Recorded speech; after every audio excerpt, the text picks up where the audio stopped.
Paz profunda a todos, gratidão eterna pela presença.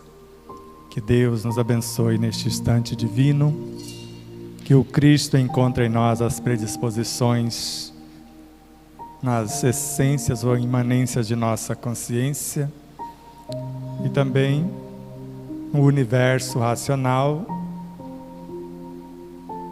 na mente, no pensamento, na inteligência, na imaginação, nas emoções, as ambiências necessárias para a mensagem da noite.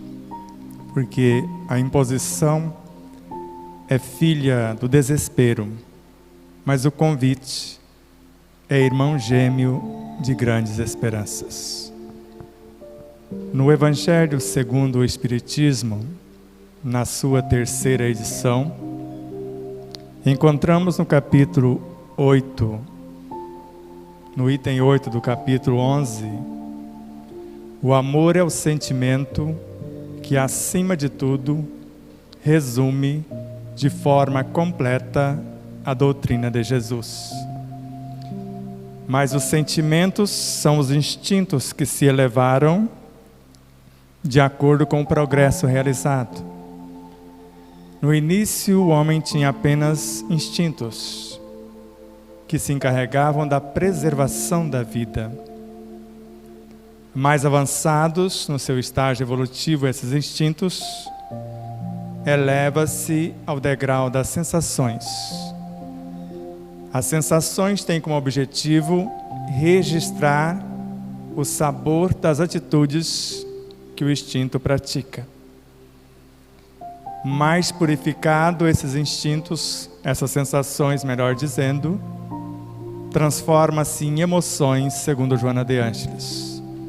E as emoções não é senão a memória do ato ou do fato acontecido. Mais sublimado esse sentimento não é senão o juiz, aquele que julga se a atitude foi nobre e, a partir daí, a consciência de culpa ou a libertação da própria consciência.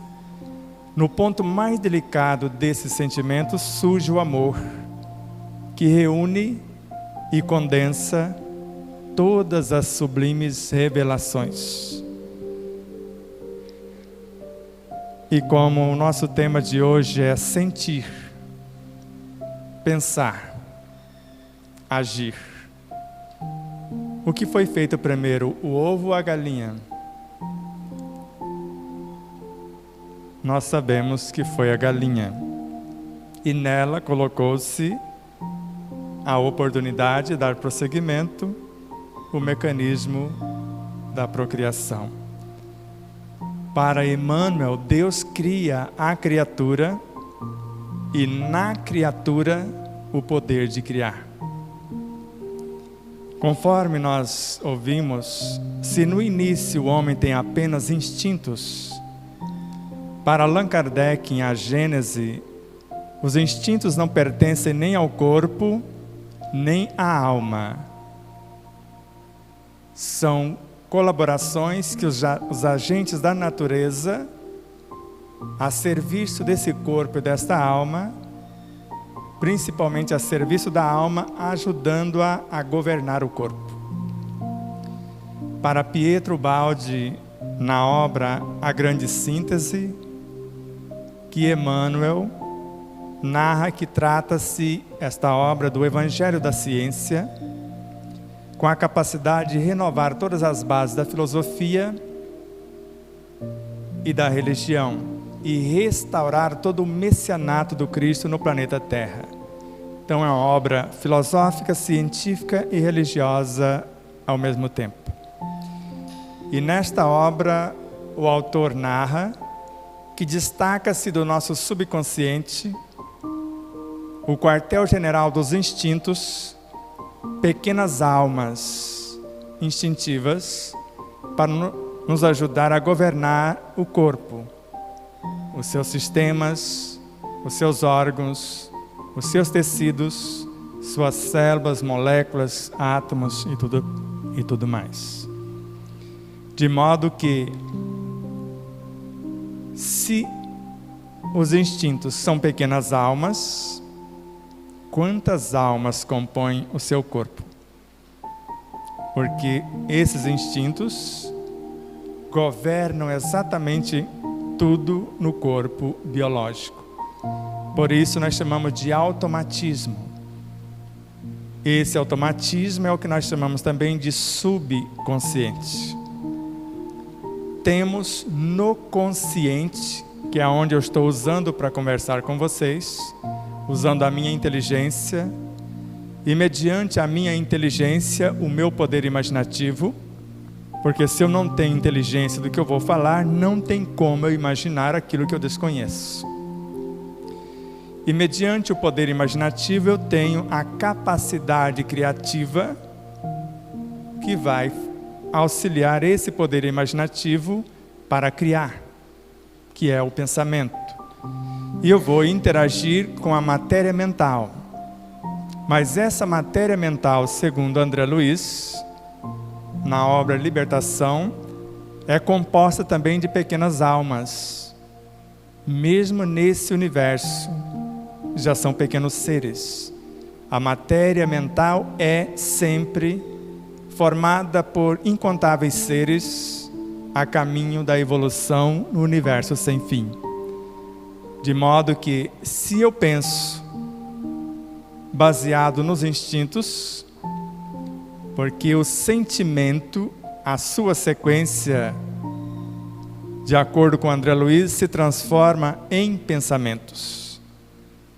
E os pensamentos, segundo Joana de Ângeles, se transformam em inteligência intelectiva em primeiro lugar, que nos auxilia na gerência dos nossos talentos para ganhar o nosso pão de cada dia, segundo a profissão de cada qual. Conquistar pelo menos o conforto material. Mas para relacionar com as pessoas e com as coisas, eu preciso transformar essa inteligência intelectiva em inteligência emocional, que é responsável por gerenciar os relacionamentos. Mas ela não tem ética. E para que eu tenha ética no meu comportamento, eu vou transformar essa inteligência emocional em inteligência espiritual. E a partir daqui começa o universo das virtudes, que compõem o próprio amor. O amor é a síntese, e cada um em separado é um ser. Virtudes são seres, porque se no início o homem tinha apenas instintos, os instintos já são pequenas almas. Mais qualificadas se transformam em sensações, mais instruídas em emoções. E hoje, na maioria das vezes, nos relacionamentos, normalmente quem dá as ordens não são as emoções. Outro dia, num estudo, eu quis provar os instintos, as sensações, as emoções. E uma jovenzinha que estava participando do estudo, antes eu falei que o instinto não pensa, simplesmente bateu, levou. Ele defende a vida. E eu olhei bem para os olhos desta jovenzinha e falei: eu estou de mal com você. De imediato, sem pensar, por quê? O que eu fiz para você? Essa é uma emoção governando os instintos. E nós sabemos que essas emoções são memórias. E se são memórias, se vieram das sensações, que também são pequenas almas, são seres maiores, que segundo Manuel Filomeno de Miranda, na obra Tormentos da Obsessão, por Divaldo Pereira Franco, o médium, uma lembrança não trabalhada, eu lembro de você. E às vezes tenho vontade de ligar para você, e não faço. E esta lembrança não atendida transforma-se numa saudade que já é uma emoção. E a saudade pode matar. E vocês sabem disso. Tem criaturas que morrem de saudade do ente que partiu, principalmente quando esposo e esposa que se amam e não compreendem ainda o que é o amor incondicional, um vai e daqui a pouco o outro já está indo. Eu sou do tipo e falo para minha esposa, se você quiser ir mais cedo, fique à vontade. Agora não fique esperando que eu vá na sequência, porque eu só vou quando me der o sinal que eu preciso ou que eu já estou capacitado para partir. De modo que o que nós precisamos entender nesse sentir, pensar e agir, segundo Emmanuel, quando ele na obra Coletânea do Além, ele vem dizer: a razão calcula, ela cataloga, ela compara, ela analisa. Então a razão pertence ou é a soma da inteligência, do pensamento, o poder imaginativo e a minha memória. Para que eu possa raciocinar, eu preciso ter algo dentro de mim, já construído. E eu vou ler algo aqui e vou comparar com o que eu já possuo. Do contrário, se é uma leitura nova, o mínimo que eu posso fazer é o que Kardec, no item 7 do Livro dos Espíritos, na introdução, o sábio, para estudar algo que ele desconhece, ele deixa de lado o seu saber. Porque um estudo novo não se faz com ideias preconcebidas. Ideias preconcebidas é baseado no penso que sei, no achismo. E ultimamente estamos trabalhando um tema que vai dar origem a uma série para a nossa TV web, ciente e consciente. Você tem ciência que precisa comer, não tem? Mas você tem consciência do que você deve comer para sustentar o seu corpo? Hoje, por exemplo, eu tinha ciência que eu precisava alimentar o meu corpo, que já está quase com 96 horas, praticamente com água. Mas eu tenho consciência que eu tenho a capacidade criativa, eu tenho a inteligência, o meu poder imaginativo, tenho a memória onde eu posso consultar o meu subconsciente, se ele dá conta do recado, buscando apenas no ar que respiro, na água que tomo, os elementos condizentes com aquilo que necessito. Porque se Madre Teresa de Calcutá, nos últimos 20 anos de sua vida, só tomava uma xícara de água por semana, até onde me consta, hoje já tomei bem mais de meio litro. Então já estou comendo, porque é um alimento além daquilo que necessito. De modo que, se eu sei que esse pensamento, para que ele possa se mover, o menor movimento do pensamento, mediante a nossa intenção, ele age e interage com a matéria mental, e antes de interagir com ela que está fora, interage com tudo que eu sou dentro. Porque na mente, no meu consciente, eu tenho um link para acessar a minha superconsciência, que é o reino de Deus em mim, onde morejam o Cristo e o próprio Deus, segundo Miramês. E eu tenho um manancial de recursos imensuráveis, porque tenho a serviço dessa consciência um centro coronário, um centro de força, um chakra, com 972 virtudes. E se virtudes são entidades que começaram nos instintos, elas estão em conexão com o cosmos, a serviço da consciência. De modo que, se eu sei o que pensar, mediante a minha vontade, eu converso com esta consciência se o que eu quero desenvolver está qualificado como amor incondicional. O bem que procuro fazer serve para mim e ao mesmo tempo para todos os seres. Como fizera um violoncelista, um musicista japonês, que toca o instrumento violoncelo. O câncer eclodiu no teu mundo físico. E ele começou a guerrear com ele. Com quimioterapia, com radioterapia, que vocês sabem que não cura câncer algum, porque o câncer não está no físico, ele está no mundo psíquico emocional. Na minha consciência de culpa, na mágoa, no ressentimento, na tristeza, nos traumas, nos conflitos.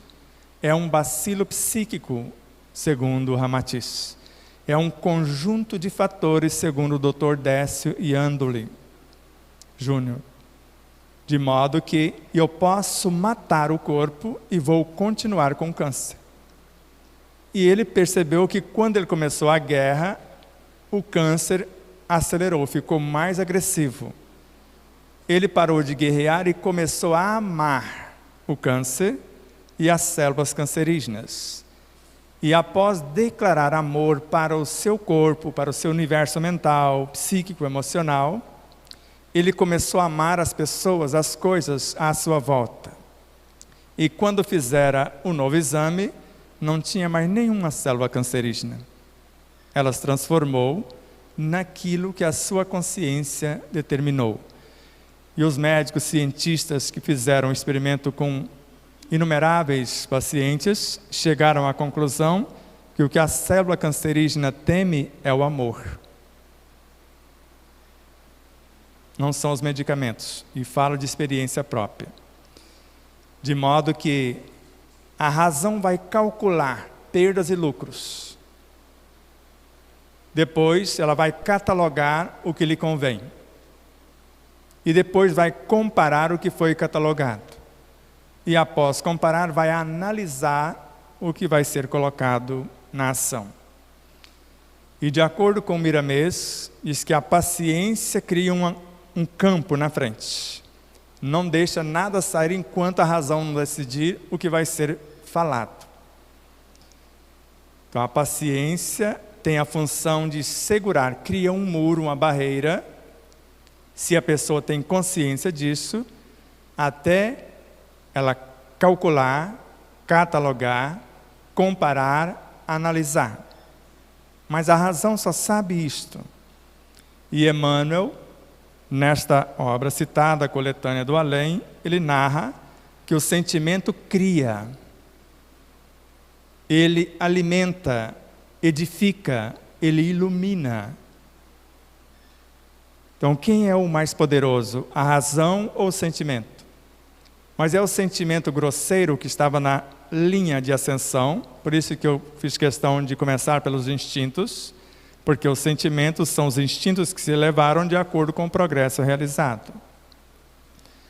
Então, todas as vezes que eu vou pensar, se eu consultar a minha consciência, e segundo Emmanuel, agora na obra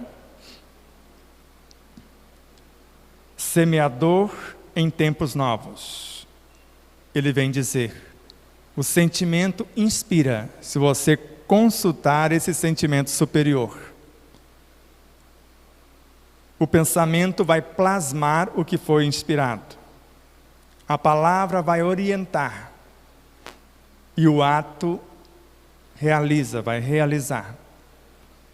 E noutra obra chamada Vinha de Luz, do mesmo autor, pelo mesmo médium Francisco Cândido Xavier, o sentimento é o santuário da criatura.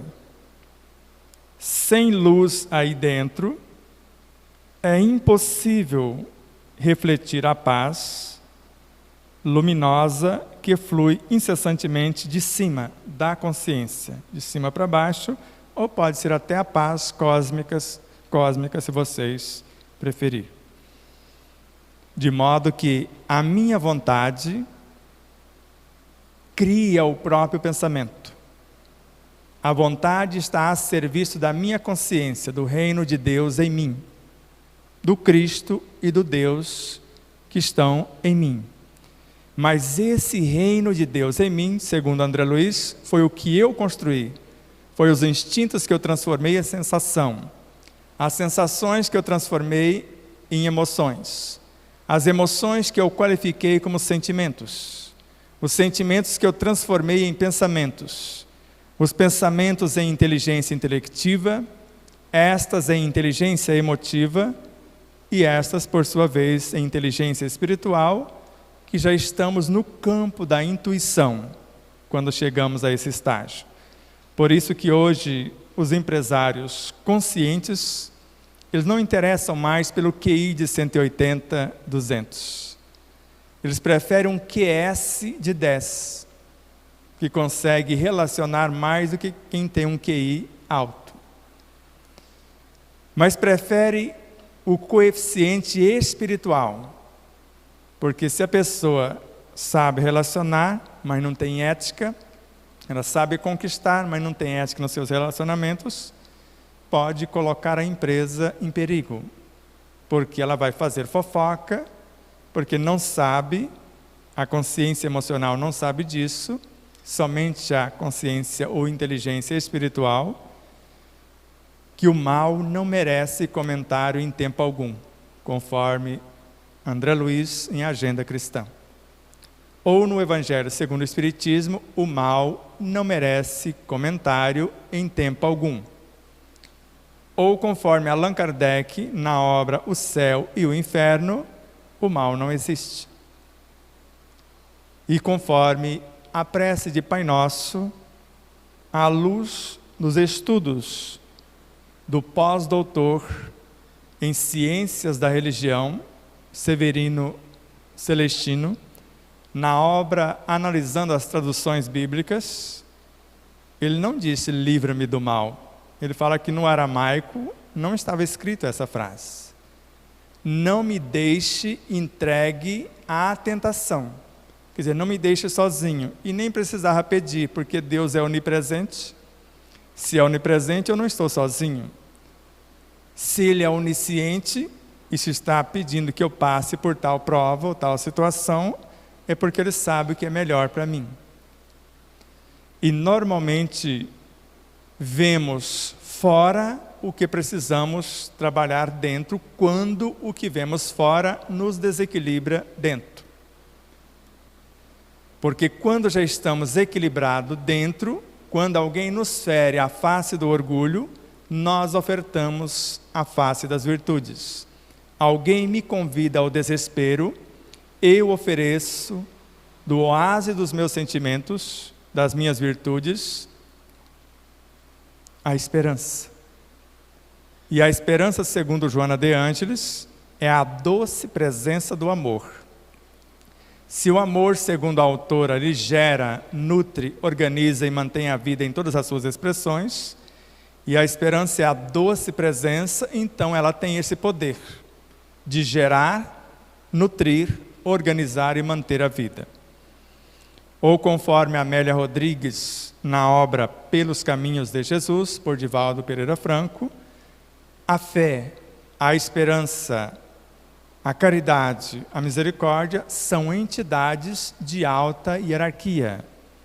E no Evangelho segundo o Espiritismo é muito claro quando lemos que a fé é mãe de todas as virtudes. E a oração é a sua filha primeiro. Por isso que quando você pedir, fulano, faça uma oração, está correto. Porque ele vai construir. A oração é o que eu estou construindo com a minha inteligência, à luz da minha imaginação, regada pelos meus sentimentos sobre a gerência de minha vontade.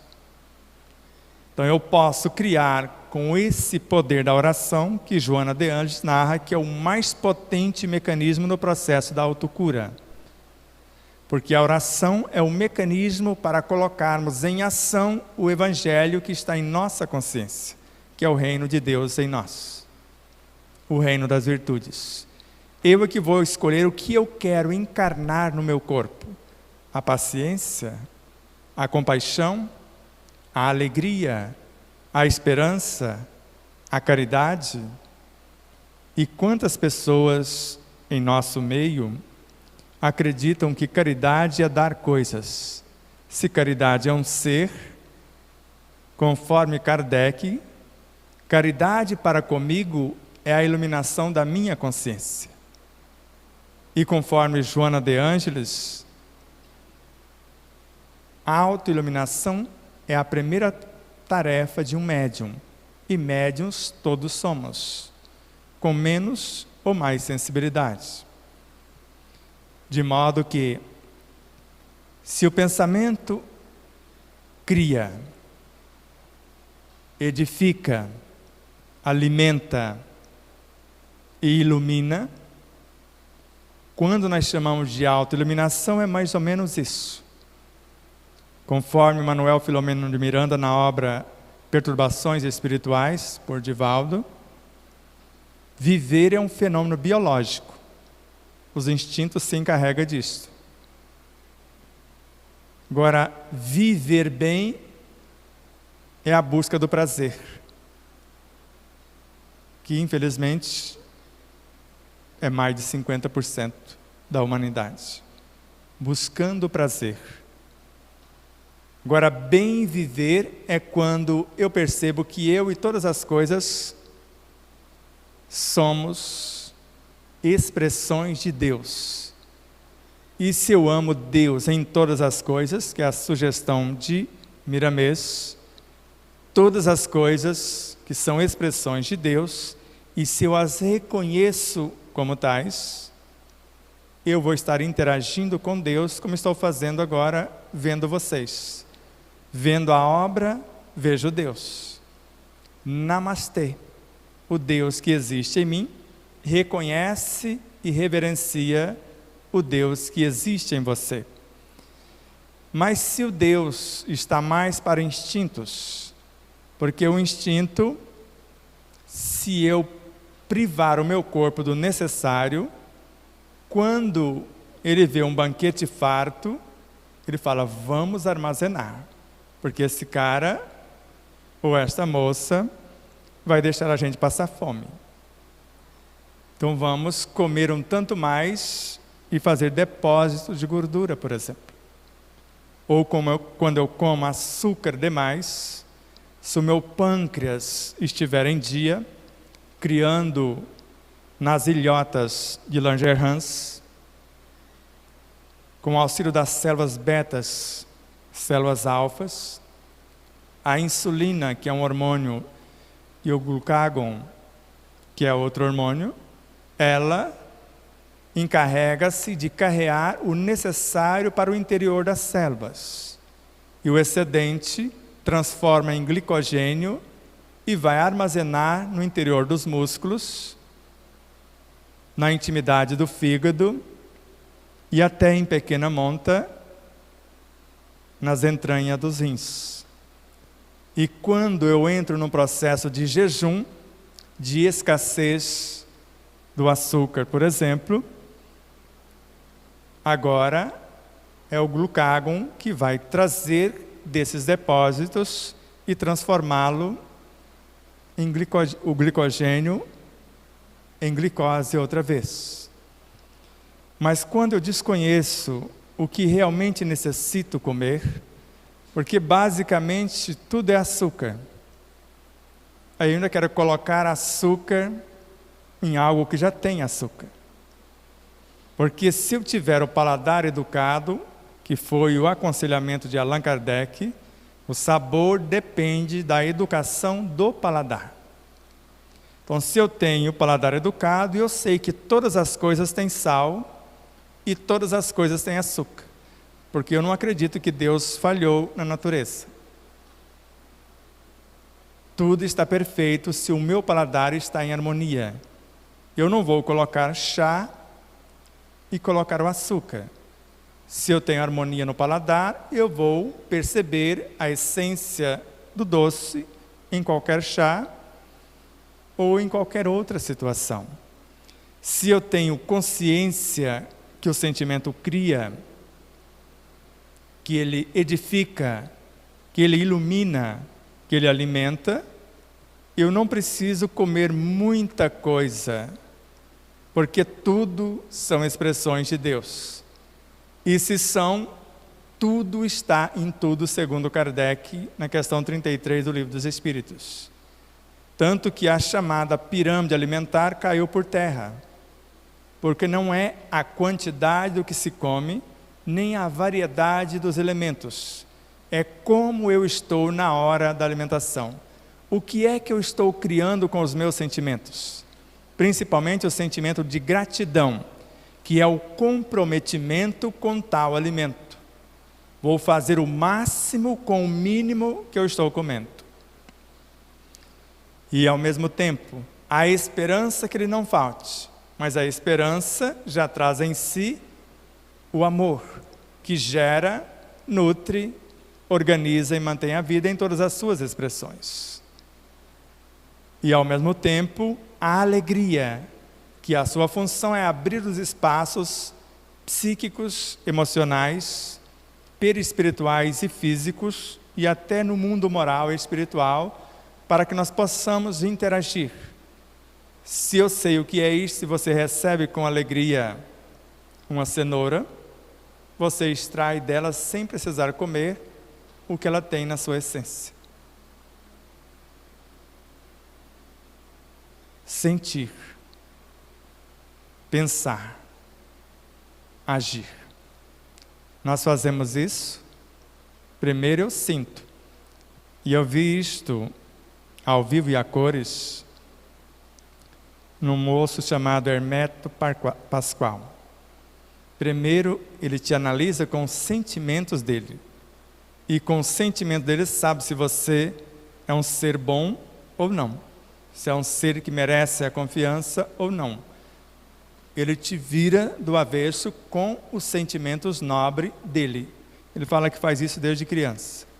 Depois ele vai pensar alguma coisa de você, porque o sentimento já lhe qualificou o que tu és. Agora ele vai ver o que pode ser feito, a parceria a partir dali. Os laços de amizade e etc. Então, sentir, pensar, agir.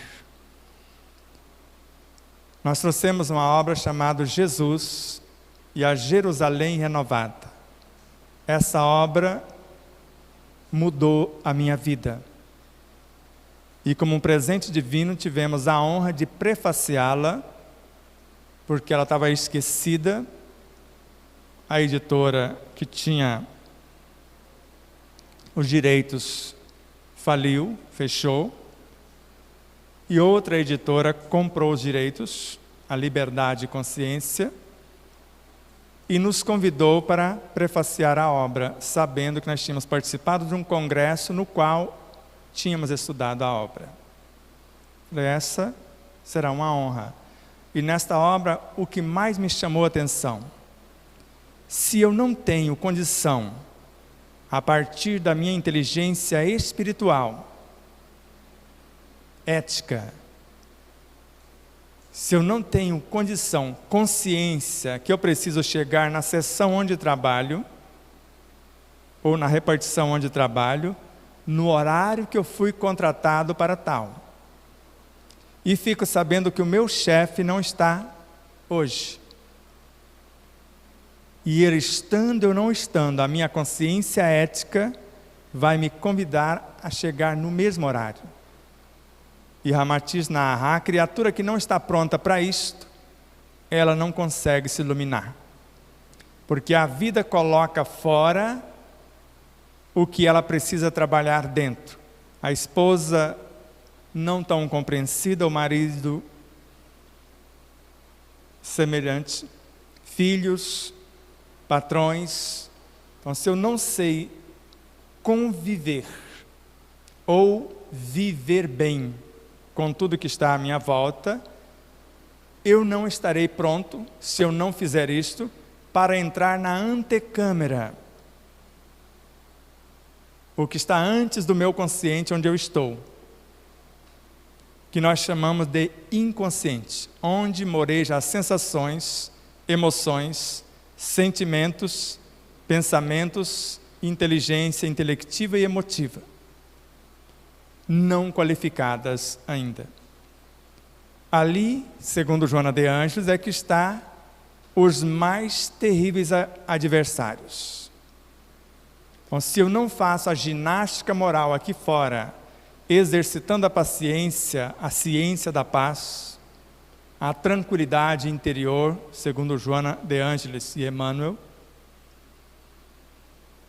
se eu não exercito a compaixão, a piedade, eu não vou conseguir trabalhar esses tormentos, porque há pessoas que só deles começarem a manifestar, ela entra em depressão profunda, e pode chegar a um estado de transtorno de ansiedade, depois a bipolaridade, e terminar na síndrome do pânico, e às vezes com outras psicoses também.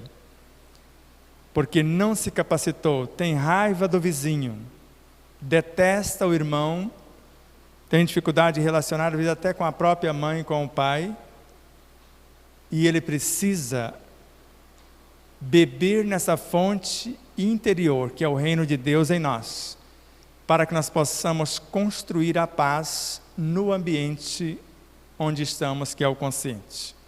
E principalmente ressignificar o nosso subconsciente e criar instintos superiores, não mais para comer compulsivamente, como eu fazia. Não mais para comer o que o meu corpo não necessita, porque hoje as doenças, na quase totalidade, está vinculada à má alimentação. Não por acaso, há quase 24 séculos, o pai da medicina já havia alertado que seu alimento seja seu medicamento.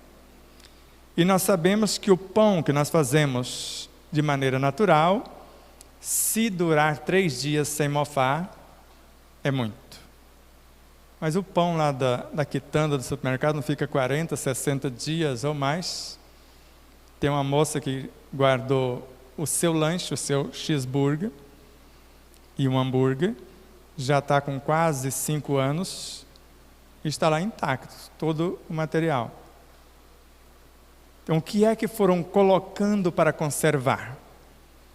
Para que um leite de caixinha dure até 6 meses, sendo que um leite, ele coalha de um dia para o outro. E mesmo o pasteurizado, para que eles colocam o formol?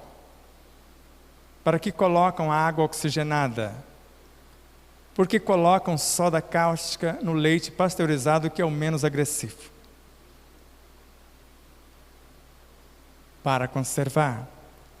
Houve uma época que eu estava estudando a vitamina C da laranja. E naquela época, a vitamina C da laranja, em meia hora, evaporava 75%. 1 hora depois, uma laranja média, que tem mais ou menos 63 miligramas de vitamina C, ficava apenas 3 miligramas após 1 hora. E agora sai uma pesquisa nova da Embrapa. Você deixa o suco espremido 24 horas, ele só perde uma média de 22% a 25%. O que é que estão colocando na laranja para acontecer isto? Mas não acredite em mim, vai pesquisar. Agora, eu sei, se for a laranja que eu crio sem os agrotóxicos, ela vai evaporar nesse tempo que eu disse, que foi estudado e foi colocado o artigo científico na revista super interessante na época. Pensar, sentir, agir. Ou sentir primeiro, pensar depois e na sequência agir. Porque se o sentimento é uma virtude que está no âmago da nossa consciência, a minha vontade vai convocá-lo mediante o meu propósito para tal. No Evangelho segundo o Espiritismo, está lá no item 23, do capítulo 27, que a oração é a filha primeira da fé. E é com a oração que eu vou lá no âmago da minha consciência e vou voltar iluminando-me de dentro para fora, segundo Joana de Ângeles, na obra Rejubila-te em Deus. Nesse sentido, a oração é o mais potente e perfeito mecanismo de plenificação, segundo a autora. E em cada palavra, segundo o que Kardec anotou no capítulo 27, no item citado, eu revelo uma intenção. E aí nós vamos orar, louvar, pedir, agradecer. Louvar, segundo vários autores, a começar por Emmanuel, é na ação. Porque, segundo Jesus, meu Pai trabalha até hoje. E eu trabalho também. Sede vós outros, meus imitadores. Nada para, tudo é movimento, tudo trabalha. E a cada um será dado conforme as suas obras. E hoje nós tivemos 2 perguntas. E uma delas, para que a casa espírita e os espíritas daquela casa justificassem o que é dever, o que é caridade. E parece que não prestaram atenção, porque Chico Xavier deu sim sopa, cesta básica, e fez e dava até dinheiro, de acordo com a necessidade. Mas encontramos na obra dele mesmo que caridade não é dar coisa. Na obra Luz no Caminho, por exemplo, no capítulo Dever e Caridade, dar o pão, o que sobra, é dever. E às vezes até o que não sobra também. Então, dividir o pão com o outro que está faminto é um dever. Caridade é ensiná-lo a ganhar o seu próprio pão. Dar o pano, o que sobra do nosso armário, é um dever. Caridade é quando eu visto o nu com novas ideias à luz do meu exemplo pessoal, para que ele possa ganhar o seu próprio pano. E ao mesmo tempo o Espírito Carlos, já que estamos falando de caridade, e ele preferiu falar da outra vertente que ficou, beneficência, que é o dar coisas. Que no Evangelho segundo o Espiritismo está muito claro, sempre que possível, dê trabalho. O trabalho dignifica, a esmola quase nunca. E o Carlos fala, a beneficência verdadeira é aquela que prepara o sedento, após você saciar a sua sede, não negando-lhe um copo d'água, mas depois vai ensiná-lo onde está a fonte, para que ele não fique na sua dependência. E isso é beneficência verdadeira. E ele não falou de caridade, que a beneficência já transformou-se nisto. Está lá na obra Grotas de Paz. Em relação ao doente, ao enfermo, eu posso aliviar a sua dor com o passe, com a água magnetizada, até com as cirurgias espirituais, porque só aliviam. Agora, se quer fazer a beneficência verdadeira, ensine-o a curar-se, como nos ensinou Jesus. A sua fé te curou. Porque o que a medicina espiritual faz, assim como a medicina acadêmica e todas as terapêuticas alternativas, aliviar os efeitos, conforme André Luiz, em relação à medicina espiritual, em Missionários da Luz e várias outras obras. Nós podemos ajudar, podemos esclarecer, mas não cabe a nós improvisar recursos, que é função de cada qual. O ideal é que cada um torne-se o médico de si mesmo. Bezerra de Menezes, na obra A Cura pelo Amor, por Sidney Carvalho. Não são seres cósmicos, nem serão os espíritos, tampouco os encarnados que vai curá-lo. Mas vai depender do interessado movimentar a quantidade de amor e a qualificação desse amor que está na sua própria essência, como fonte inesgotável no seu reino interior. Bezerra de Menezes. Joana de Ângeles. Obra Plenitude. Por mais que ajudemos as pessoas, se elas não mudam o seu comportamento, se aliviam a coisa, elas criam outra situação. E isso eu tenho ouvido por aí afora. Perguntei quando estive em Votuporanga para Agnaldo Paviani, que trabalha com as cirurgias espirituais. Para Lindomar Coutinho, em Ilhéus, que também o faz. E para outros tantos por aí afora. Vocês curam mesmo essas pessoas? Não. Os clientes, porque pacientes não são. Porque não tem paciência nem de esperar a sua vez. Sempre quer furar a fila até na fila do passe. Quase sempre os mesmos clientes. Isso nas cirurgias espirituais. Do mundo físico, a medicina acadêmica. Doutora Mayra, que está nos vendo agora, um abraço, lá de Aracaju. Mais ou menos 30 anos de medicina como cirurgiã vascular. E às vezes tem clientes que estão com 30 anos quase, com a mesma ferida sem cicatrizar. E agora ela está praticando uma medicina diferente. A que fizera Dr. Calais, que está grafado na Revista Espírita de Allan Kardec, no mês de fevereiro de 1864, a Revista Espírita. Ele, mediante a busca dos pacientes da cura, ele encontrava no ser moral, na sua inteligência ética, o desequilíbrio, a causa, e receitava para eles a mudança moral. E mudando moralmente, conserta a mente, conserta o perispírito e conserta o corpo. E às vezes a cura acontece instantânea se a pessoa aceita mudar.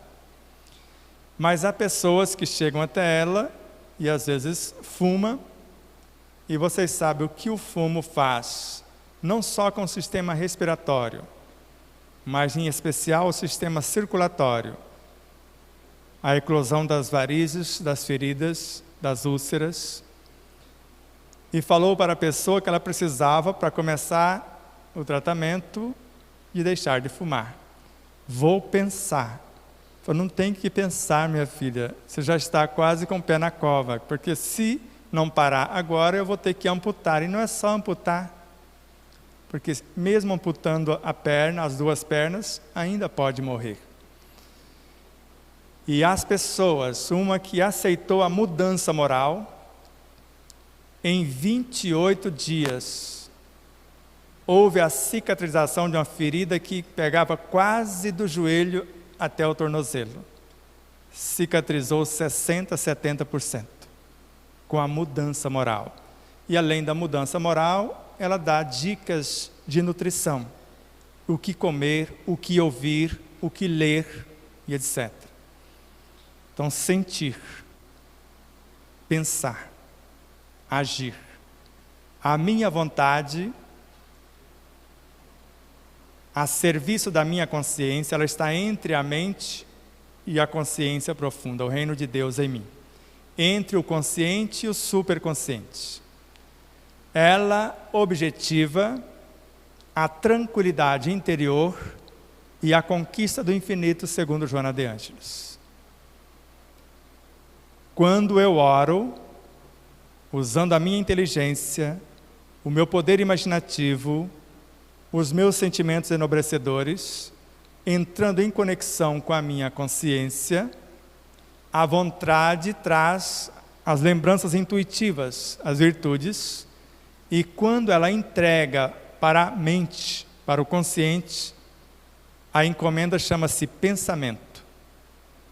E sem que a vontade abrace a mente por completo, segundo Miramês, e conforme Emmanuel é a gerente da mente, a vontade, nada acontecerá, porque ela gera o pensamento mediante a minha inteligência.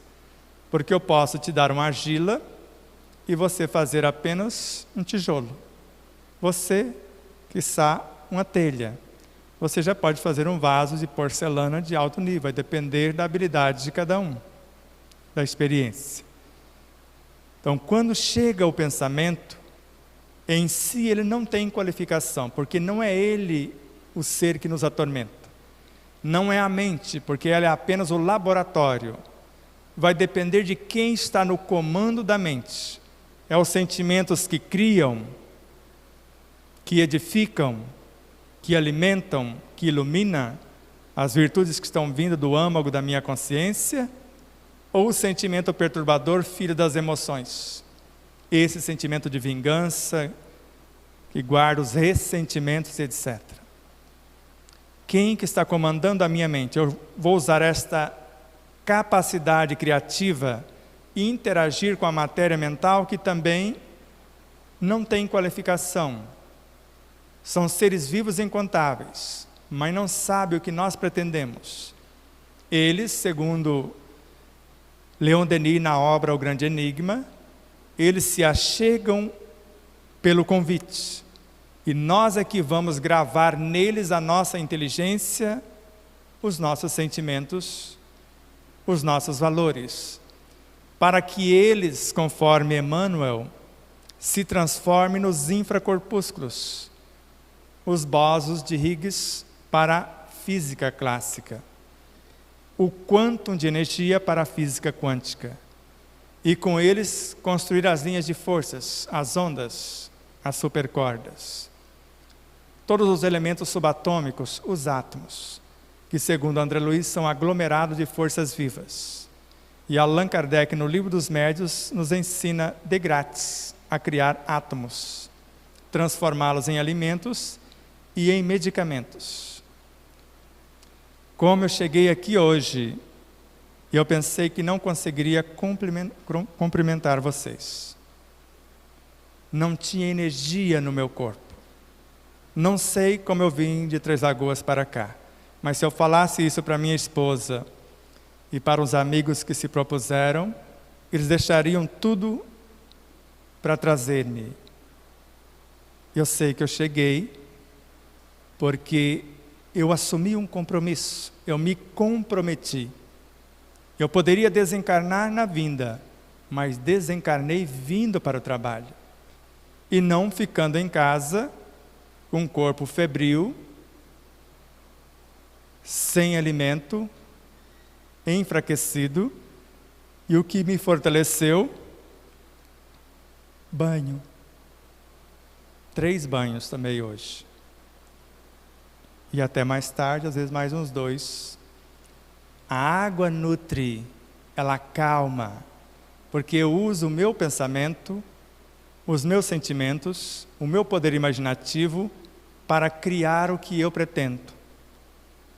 E eu fiquei preocupado e mentalmente pedi para o Alexandre deixar a água no jeito. Ele é um médium muito atento, muito sensível. Vai que eu precise. Só que eu consigo interagir com a água e tirar a essência durante a palestra sem parar para pegar o copo. E quando eu começo a pensar segundo a minha inteligência e o meu poder imaginativo, Joana de Ângeles fala que acontece isto. Ideias enobrecedoras. Ideias são vários pensamentos juntos. Planos de futuras ações benéficas. Planos são várias ideias juntas.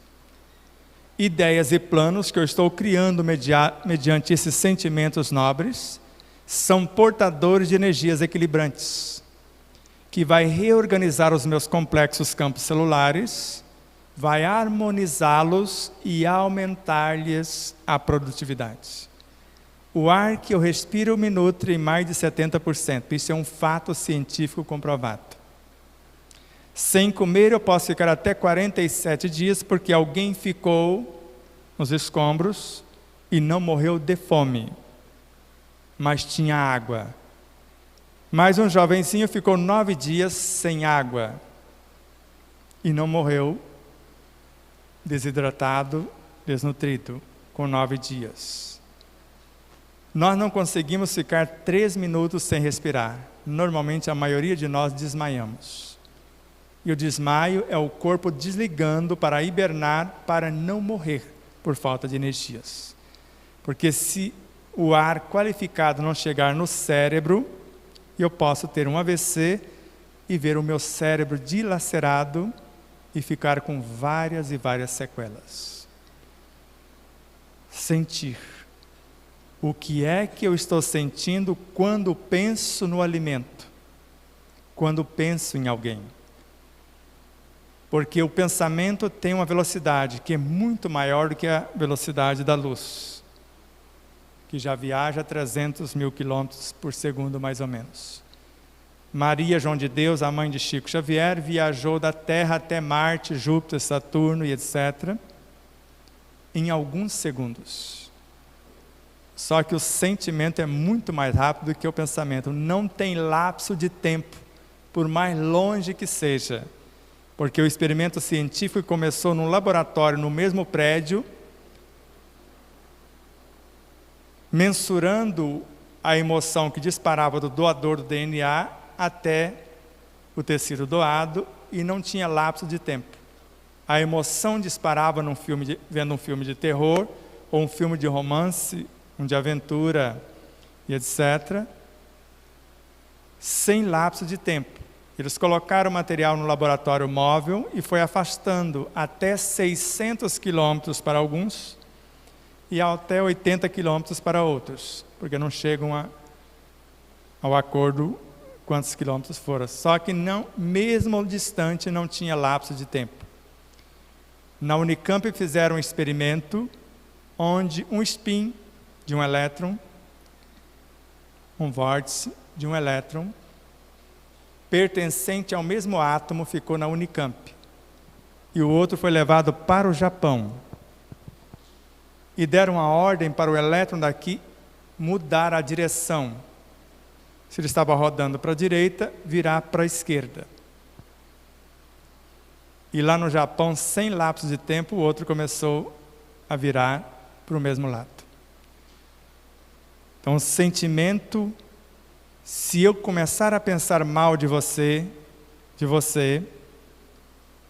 e chegar à conclusão que não foi bem, os meus sentimentos chegam antes em você, criam uma barreira, desintegram o que eu pensei e traz de volta para mim, sem perturbar você. Só que o sentimento representa o amor, e o amor é o sentimento que resume de forma completa a doutrina de Jesus. Se as células cancerígenas temem o amor, nas outras enfermidades não seria a mesma coisa?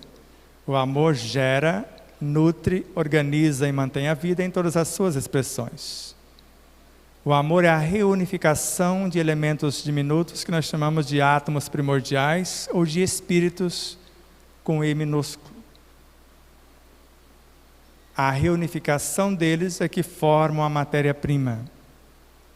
E Emmanuel narra isto na obra Seara dos Médios, na obra Roteiro, André Luiz, em várias obras, e vários outros autores, como o próprio Kardec no Livro dos Espíritos. Tudo que vamos criar, assimilamos uma porção desses princípios inteligentes, que vão transformar-se em fluidos e depois em matéria mental. Da matéria mental no mundo subatômico, deles aos átomos, em moléculas que Allan Kardec também nos ensina a criar na obra A Gênese. Com o pensamento, com a vontade. Mas ele narra que nós vamos qualificá-los com os nossos sentimentos, com as nossas virtudes, ou perturbá-los com as nossas paixões, com os nossos tormentos. Então comece agora a pensar, mas decidam o que pensar. Então, o que eu quero fazer da minha vida a partir de agora? Eu quero servir ou ser servido? Conforme Francisco de Assis, eu quero amar ou ser amado, compreender ou ser compreendido. Cada um comece a criar a realidade com o poder imaginativo que a física quântica, na medicina quântica, está provando isto por A mais B. Quando eu começo a pensar, eu começo a imaginar, dependendo do que eu estou gravando, esses sentimentos que eu estou gravando no próprio pensamento, na minha inteligência, na matéria mental, nestes fluidos que eu estou mergulhado dentro deles, eu começo a criar algo e interagir. E interagindo eu qualifico e começo a criar uma realidade nova.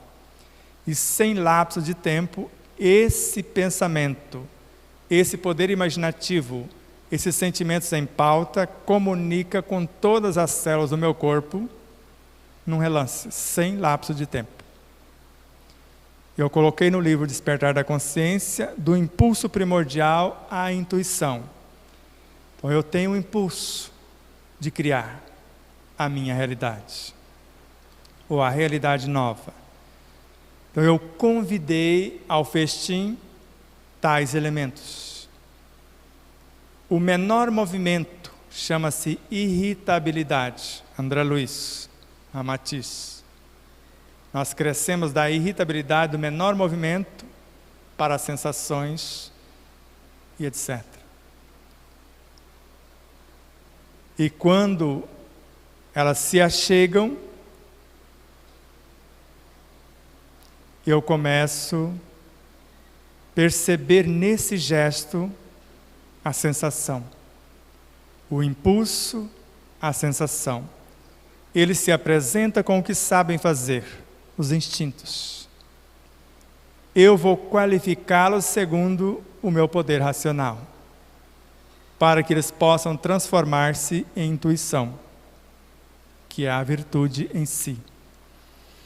Então, quando eu começo a inspirar e ao mesmo tempo pensar qualificando o ar que respiro, eu aumento o poder nutridor do próprio ar. Quando eu começo a imaginar a água, ou tocar na água, no copo ainda, com um pensamento diferenciado, uns sentimentos diferentes, eu magnetizo a água, eu requalifico a água em meio segundo, de acordo com vários autores, a começar por Miramês, e comprovado em laboratório com o doutor Masaru Emoto. Eu fazendo uma oração para a água, ou uma declaração de amor, ou simplesmente colocando um nome no recipiente. Paz, equilíbrio. Isso é o suficiente para mudar a estrutura da água. Baseado nesse experimento, mais de 2/3 do nosso corpo é água. Então a primeira comunicação se dá antes de chegar nas próprias células, que basicamente é água. Basicamente é água. 92% em média na célula, água. E do nosso sangue, 95% do plasma é água. E o poder de comunicação, a água foi classificada como um ser que pensa, sente, ou melhor, que grava o que pensamos, o que sentimos, o que falamos e o que fazemos em meio segundo. Então, conforme nós vamos imaginando e interagindo com tudo que está fora e com tudo que está dentro, segundo Kardec, instantaneamente, eu me conecto com todas as minhas vivências, com todos os seres dentro de um mundo e todos os seres em todos os mundos, conforme está no Evangelho segundo o Espiritismo. Ou mais claro, na obra que veio após a morte física de Kardec, obras póstumas. Então, um pensamento bem arquitetado me conecta com todas as minhas vivências, com todos os seres dentro de um mundo e com todos os seres em todos os mundos. Se eu estiver pensando numa maçã, eu começo a criar todos os elementos da maçã no meu pensamento. Quanto mais eu sei a respeito da maçã, é o poder que algumas criaturas têm. Uma jovem senhora citada por Dr. José Raul Teixeira numa de suas palestras, ela orava, mesmo sendo protestante, mas orava com auxílio dos desencarnados, dos espíritos. Mas as sementes que ela estava impondo as mãos e orando, nascia, crescia, florescia e frutificava em pouquíssimo tempo. E há pessoas que colocam as sementes, colocam a água do mar, que tecnicamente não nasceria, e apesar da água do mar, nasce. Ou conforme agora um grupo que está orando, até entrar em êxtase. Eles vão recitando mantras, fazendo oração, meditação, e quando entra em êxtase, até cascavéis que picá-los, o veneno se torna inócuo. Não acontece nada. Eles podem comer as comidas às vezes estragadas, não acontece nada. Porque Emmanuel já tinha profetizado isso na obra Caminho, Verdade e Vida. Se eu estiver em harmonia, tudo que entra em meu corpo vai transformar-se à semelhança do que sou no meu sentir, no meu pensar, no meu agir. Ao mesmo tempo que inspiram, sabendo do poder do ar, o poder dos sentimentos que criam, que edificam, que alimentam, que ilumina, cada um vai comunicando-se com o teu mundo psíquico, emocional, moral e espiritual, perispiritual, moral e espiritual, e perispiritual e físico. Comece a imaginar o novo ser, a sua delicadeza, os seus característicos de paz, de equilíbrio, de ternura, de compaixão. A piedade bem-sentida é amor. Amor é devotamento. Devotamento é o esquecimento de si mesmo. E o esquecimento de si mesmo é a virtude de piedade por excelência, conforme o Evangelho segundo o Espiritismo. E a piedade me transporta para dentro do ser que eu quero auxiliar. A compaixão me permite ver os seus potenciais. E quando eu saio de dentro, criando as condições para que ele exercite os seus potenciais, a isso chamamos amor. O sentimento que, acima de tudo, resume de forma completa a doutrina de Jesus. Pense na verdade que acreditam. Procuram sentir o que estão pensando, falar o que estão sentindo e viver o que estão falando. Para sermos as pessoas mais pacíficas, mais saudáveis e mais felizes do planeta Terra. Muita paz. Muito obrigado a todos.